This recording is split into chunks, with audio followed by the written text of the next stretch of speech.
4 funktsiooni seos aju ehitusega. Enne, kui asun kui ühe järgmise psühholoogilise funktsiooni juurde, toon välja ka eelnevalt kirjeldatud 4 psühholoogilise funktsiooni seose aju füüsilise struktuuriga. Need 4 kirjeldatud funktsiooni on pärit Carl Jungilt ja üheks tema geniaalsuse näitajaks oligi see, et need funktsioonid vastavad päris täpselt erinevatele aju osadele. Seda näitab ka need Hermanni vasaku ja parema ajupoolkera konfliktiivne mudel. Need Hermanni mudel valmis ajavahemikus 1964 kuni 96 ja selleks ajaks oli Jung juba meie maailmast lahkunud. Hermanni mudeli jagatakse aju vasakuks ja paremaks poolkeraks ning kumbki poolkera veel ajukooreks ja limbiliseks süsteemiks. Ajukoor on seotud eelkõige mõtlemise ja kõrgete psühholoogiliste funktsioonidega ning ajukoore all olev limbiline süsteem ehk niinimetatud imetajate aju on sarnane nii rottidele, kassidele, koerte kui ka sigade ja lehmade ajuga ning see seotud eelkõige tunnetega ja inimeste omavahelise suhtlemisega.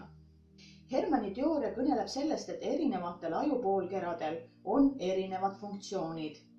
Vasakus poolkeras on ratsionaalne, loogiline, mõtlemine, ajas orienteerumine, verbaalsed oskused. Parem poolkera on ruumiline, ajatu, musikaalne ning sellega seostatakse suure pildi nägemise võimet. Samuti seostatakse vasaku ajupoolkera elektrilist aktiivsust õnnelikkusega ja parema poolkera aktiivsust kurbuse, vaenulikkuse ja paranoiaga. Loomulikult ei ole see skeem nii mustvalge, kuid annab natuke aimu, mis ajuosast midagi meie teadvuse ekraanile jõudvast infost pärit on. Ja päris nii see ka pole, et vasak ajupoolkera teab kõike sõnadest ja parema jaoks on sõnad nagu hiina keel. Teadlased on jõudnud järeldusele, et sõnad tulevad tõepoolest vasakust poolkerast, kuid nende emotsionaalne tähendus on parema ajupoolkera funktsioon. Kõne emotsionaalne taust on pärit paremalt poolt ja kui parem pool on vigastatud, siis on kõne monotoonne ja ilma emotsioonideta. Kui seda mudelit alustada vasakust ajukoorest, mida need Hermann nimetab analüütiliseks mõtlevaks, siis see on loogiline, faktidel põhinev analüütiline mõtlemine, sisaldades ka kriitikat enda suhtes ning on eelkõige tehniline ilma igasuguste tundevarjunditeta. Inimesed, kellel vastav ajuosa domineerib, eelistavad info kogumist.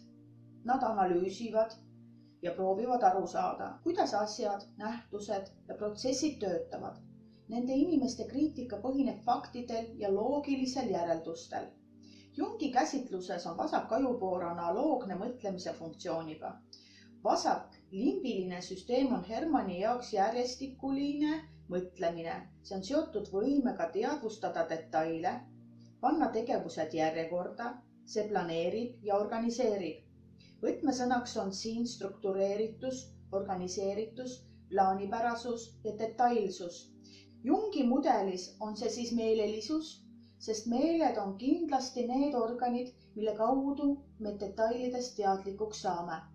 Inimesed, kellel see funktsioon on hästi arenenud, eelistavad järgida kindlat suunda. Neile meeldib detailidele orienteeritud töö ja samm-sammult probleemide lahendamine, organiseeritus ning kord. Parem ajupoor on seotud võimega näha tervikut. See on intuitiivne ning sünteesib ja integreerib ning Hermann nimetab seda pildiliseks mõtlemiseks. Jungi järgi on aga tegu intuitiivse funktsiooniga. Pildiliselt mõtlevad inimesed on suure fantaasiaga. Nad suudavad leida huvitavaid metafoore ning näha asjade taha. Nad on väga uuendusmeelsed ja maailma areng ning progress sõltub paljugi sellistest inimestest. Eriti hea variant on see, kui nad oma võimalikud fantaasiad hekseldavad läbimõtlemise ja kaaluvad iga idee realiseerimisel ka selle elluviimise tõenäosust. Üldreeglina sellised inimesed teavad ise väga hästi vastust ega hakka oma veendumusi ja teadmisi uuringutega kahtluse alla seadma. Kui Henry Ford asus autosid tootma, siis oli ta veendunud, et kõik tahavad autot. Juhul, kui ta oleks aga teinud uuringu, siis oleks võib-olla selgunud, et inimesed soovivad hoopis kiiremat hobust ning mugavamat vankrit. Paremlimbiline süsteem on tunnetel põhinev. See on emotsionaalne ja kehaline ning määrab ära inimeste vaheliste suhete allhoovused. Need Hermanni sõnul on see interpersonal thinking. Otsetõlkes interpersonaalne mõtlemine. Tahaks selle eestindada inimeste vaheliseks mõtlemiseks. Kuid sellel sõnapaaril praegu eesti keeles tähendusruum puudub. Ja ma kindlasti ei soovi kuuluda nende inimeste hulka, kes tahavad oma nime jäädvustada ajalukku uue mõiste eesti keelde toomisega. Nii et vastava termini saab igaüks ise valida, sest sisu jääb samaks. See on siis kommunikatsioon inimeste vahel. Koos sellega kaasneva emotsionaalse täispektriga ning suhtlemise tähenduste ja sisu läbitöötamine. Jung nimetab seda lihtsalt tundefunktsiooniks. Interpersonaalselt mõtlevad inimesed on emotsionaalsed, kinesteetilised ehk kehalised ja nad võivad olla väga spirituaalsed. Lemmiktegevuseks on neil nii ideede kuulamine kui nende üle arutlemine. Samuti tajuvad nad hästi kõiki grupiprotsesside nuansse ja inimeste vahelise alateadliku kommunikatsiooni väljaütlemata tähendusi. Kogu eelneva mudeli saab nüüd metafoorselt kokku võtta ja sellega anda eelnevale jutule ka praktiline väljund. Kui võtta näiteks üks töökollektiiv, siis ideaalne on see, kui esindatud saavad nii kõik Jungi funktsioonid kui ka Hermanni mõtlemisviisid. Inimene, kelle tugevam funktsioon on eelkõige mõtlemine, peaks olema ettevõtte direktor. Ta sobib sinna kõige paremini. Kui direktor ettevõttes ei mõtle, kes siis veel? Kui inimese tugevam funktsioon on intuitiivne ehk pildiline mõtlemine, siis temal pole vaja olla ettevõtte direktor kõigiga. Tema mõte oleks kaugemal tänasest päevast ja igapäevaelu ei pruugiks tema juhendamisel kulgeda parimat radapidi. Kuid see-eest oleks ta asendamatu ettevõtte nõukogu esimehena ning visionäärina. Tema oleks just see inimene, kes teaks, mida me vajame 10 aasta pärast ja kuhu hoovused meid tulevikus kannavad. Ühesõnaga, Steve Jobs ja Richard Branson on oma elus olnud õigetel kohtadel. Detailide ja pisiasjadega ülihästi hakkama saav meeleline sensitiivne tütarlaps sobib aga hästi sekretäri kohale. Seda küll mitte selleks, et direktorile maiseid naudinguid pakkuda, vaid eelkõige oleks tema võimuses hoida paigas lõputute pisiasjade süsteem. Ajada ära saatan ning teha samas nii, et kaustades olev vajalik info saabuks direktori kätte just õiges ajas ja kohas. Inimestel aga, kes märkab peeni emotsionaalseid energiaid ja inimeste omavaheliste suhtlemise allhoovusi, tuleks pakkuda personalijuhi ametikohta. Tema õlal on töötajatel hea nutta ja kurta maailma ning direktori ebaõigluse üle ning siis, kui aur on haihtunud, jätkub kõik muidugi samamoodi. Need Hermanni mudeli alusel on välja töötatud 4 kvadrandi süsteem, mida iseloomustab allolev joonis. Sidudes selle Jungi funktsioonidega on veel näha, et mõtlevad ja intuitiivsed inimesed on eelkõige intellektuaalsed ja tunded ning sensitiivsed inimesed eelkõige instinktiivsed. Mõtlevad ja sensitiivsed on konkreetsed ja sõnalised ning intuitiivsed ja tundefunktsiooni eelisarendanud inimesed on eelkõige orienteeritud kogemusele ilma sõnadeta, aga parem üks pilt kui 54 sõna. Inimeste psühholoogilised funktsioonid erinevad veel selle poolest, kuidas informatsioon, mis ületab kõik teadvusesse jõudmise tõkiskingad, töödeldakse ja kuidas informatsioon, mis on juba läbi töödeldud ja kuskile mälusahtlitesse ära paigutatud või siis ennast ise kuhugi paigutanud, et mitte öelda ära peitnud, meelde tuletatakse ja välja kutsutakse. Kognitiivse stiili analüüsi teooria paigutab mõtlemisfunktsiooni analüütilise stiili alla. Need on siis inimesed, kes alustavad tükkidest ja panevad tükk tüki haaval pildi kokku. Kindlasti ei saa selle stiili esindajaks pidada blondi naisterahvast, kes ei saa kuidagi kukepusle pildi kokku ja kui ta oma mehe appi kutsub, siis palub mees panna tal kelloksi krõpsud karpi tagasi. Küll on aga selle stiili esindaja astronoom, kes alustab oma uuringuid meie päikesesüsteemist ja siis liigub järjest suuremate avaruste ning galaktikate ja metagalaktikate poole või siis Sherlocki tüüpi detektiiv, kes märkab detaile, millest tavainimene üle libiseb. Liikudes mõtlemisfunktsioonist intuitiivsesse funktsiooni muutub ka info töötlemise viis. Erinevalt analüütikust, kes alustas tükkidest ja pani killu haaval info kokku, on holistikud. Nii on intuitiivse funktsiooni poliitiliselt korrektne nimetus kognitiivse stiili analüüsi teoorias. Holistikud on inimesed, kes alustavad suurest pildist ja hakkavad sealt liikuma allapoole. Galaktika on neile alati põnevam kui kvark.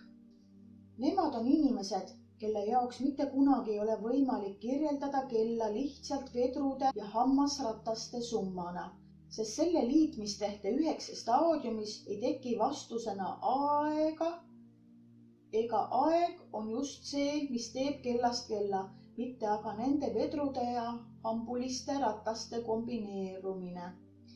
Nemad vaatavad alati nähtuse, objekti või ükskõik mille muu funktsiooni, eesmärki ja suhteid teiste objektide ja sündmustega.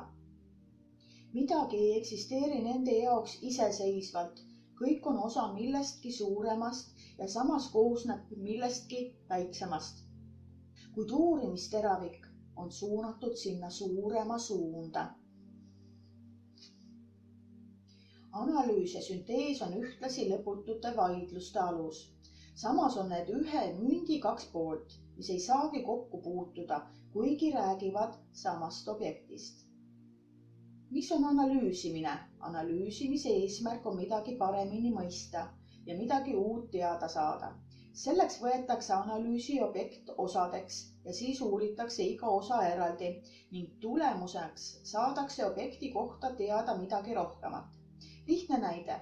Selleks, et mõista mingi kollektiivi toimimise alust ja edukust, uuritakse selle kollektiivi liikmete omavahelisi suhteid ja kollektiivis olevaid väärtushinnanguid, suhtlemisviise, palgasüsteemi ja veel sadu parameetreid ja siis järeldatakse sellest midagi. Sõna analüüs tähendab otsetõlkes osadeks lahti võtma. Võtame nüüd ette teise näite. Oletame, et meid huvitab vesi. Tahaks teada, miks vesi kasutab tuld, miks vesi on nii oluline elusolenditele ja miks laevad ei upu. Muide, kuni 15. sajandini tehti ainult puust laevu, kuigi metallitöötlemistehnoloogia oli olemas. Nimelt oli teada, et veest raskemad asjad uppuvad ning metallist laevade tegemine tundus idiootsusena. Vee üleslükkejõu rakendamisest laeva ehituses polnud keegi kuulnud, kuid miks vee puhul kehtib üleslükkejõud? Kas analüüs annab meile vastuse? Kui me vett hakkame analüüsima, siis avastame, et vesi koosneb hapnikust ja vesinikust, kahest ülimürgisest ainest, mis ei anna meile mingit selgust selle kohta, miks on vesi elusolenditele hädavajalik. Kumbki ühekaupa eraldi sisse manustades ehk tehes teaduslikku katse, uurides iga üksikosa eraldi, oleme peagi maise eksistentsiga ühele poole saanud. Kui edasi uurida, siis selgub, et vesinik põleb ise, aga hapnik soodustab põlemist. Ilmselt ei aita ka see teadmine kaasa vee tuld kustutavat omaduste selgitamisele. Samuti ei aita teadmine vesiniku ja hapniku elektronide arvust ning aatommassist kaasa vee üleslükkejõu ja Archimedese seaduse mõistmisele, räägimata sellest, et neist võiks tuletada just janu kustutanud inimese õnne allikat. Siit jõuabki ühe filosoofilise dilemmani ehk kas tervik on osade summa või midagi rohkemat.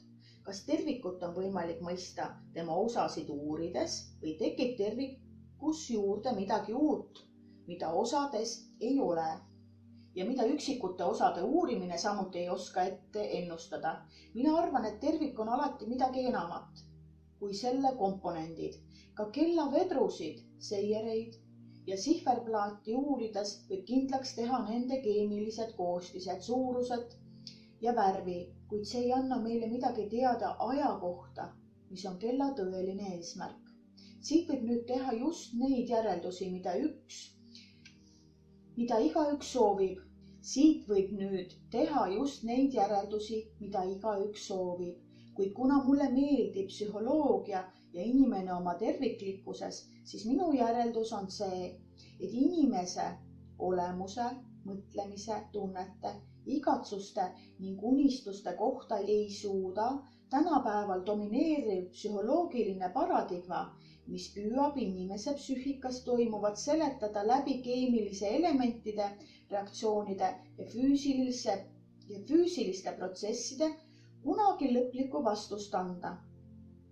Näiteks võime me täpselt teada, millised serotoniinid ja dopamiini muutused toimuvad depressioonis inimese puhul, kuid see ei seleta mingil määral kurbuse olemust, mille aluseks võib olla hoopis lemmiklooma surm. Võib mõõta ka adrenaliini ja oksüdotsiini muutuse ulatust armunul, kuid see ei anna midagi teada sellise müstilise sõna nagu armastuse kohta.